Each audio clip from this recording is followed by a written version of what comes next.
बहन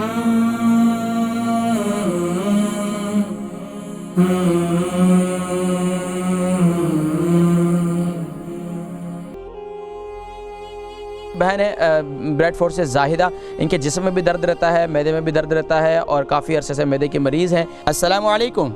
वालेकुम सलाम। क्या रिकॉर्ड सब ठीक हो ना? अल्हम्दुलिल्लाह। कौन और कहाँ से? जी मैं तो ब्रेडफोर्ड से बोल रही हूँ। हमारा नाम जैदा है। 2-3 सवाल ना जी।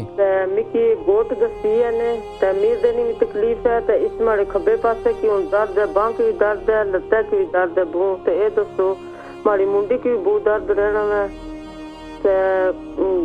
जो कैप्सूल मैदे नाम खानी है तो ये भी पेट भी आफरी जाना है तो कोई चीज हजम नहीं होनी, दर्द भी प्यार रहना है। कितनी उम्र है? मेरी उम्र कोई 50 प्लस की है।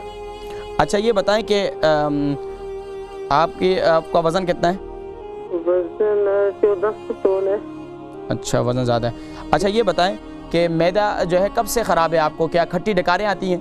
जी 10-12 साल हो गए ना। तो डॉक्टर के पास गई हैं आपने? जी डॉक्टर ने पास गई हैं, कैमरा भी बाया ने कैप्सूल दिते ने वो पता ना उन्होंने नानी में की पता 30 मिलीमीटर ना। ठीक है। तो कितना अरसे से आप इस्तेमाल कर रही हैं कैप्सूल वगैरह दवाई मैदे की? ओ कोई 10-12 साल हो गए, याद नहीं रही थे। मेरे हस्बैंड ना दी और उनकी भी अर्थराइटिस है, उन्होंने पैरों की बहुत दर्द है। अच्छा जी तो उनकी चरोकनी अक्सर नहीं अर्थराइटिस है, उन्होंने बाहों की बहुत दर्द है, पैरों की दर्द है, घुटने ने ऑपरेशन हुए ने वो ठीक ने। ठीक है मैं जिक्र करता हूँ। ठीक है आप प्रोग्राम देखें आप। एक और बहन है ब्रेडफोर्ड से जाहिदा, इनके जिस्म में भी दर्द रहता है, मैदे में भी दर्द रहता है और काफ़ी अरसे से मैदे के मरीज़ हैं और इनके शोहर को भी अर्थराइटिस है और जिस्म में काफ़ी तकलीफ़ और दर्द रहते हैं।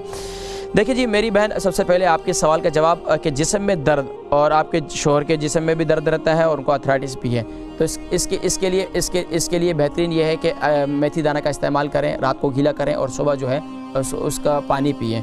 एक काम ये करें। दूसरा ये करें कि आपके मैदे में तकलीफ़ रहती है तो मैदे में तकलीफ़ के लिए सबसे आसान और सबसे बेहतरीन ये है कि आप जिंजर टी इस्तेमाल करें। जिंजर टी इस्तेमाल करें, यानी कि मैंने अदरक का कावा का वो मैंने शुरू में जिक्र किया, इसका इस्तेमाल शुरू कर दें। उसके साथ साथ खाने के फ़ौरन बाद जो सौंफ भून कर रख लें और उसके साथ साथ उसे थोड़ा चबा कर खाएँ तो इंशाअल्लाह आपके मैदे की तकलीफ़ आहिस्ता आहिस्ता दूर हो जाएगी। फिर मुझे अगले प्रोग्राम में बताइएगा। प्रोग्राम का टाइम बता रहे हैं, 7 मिनट बाकी हैं।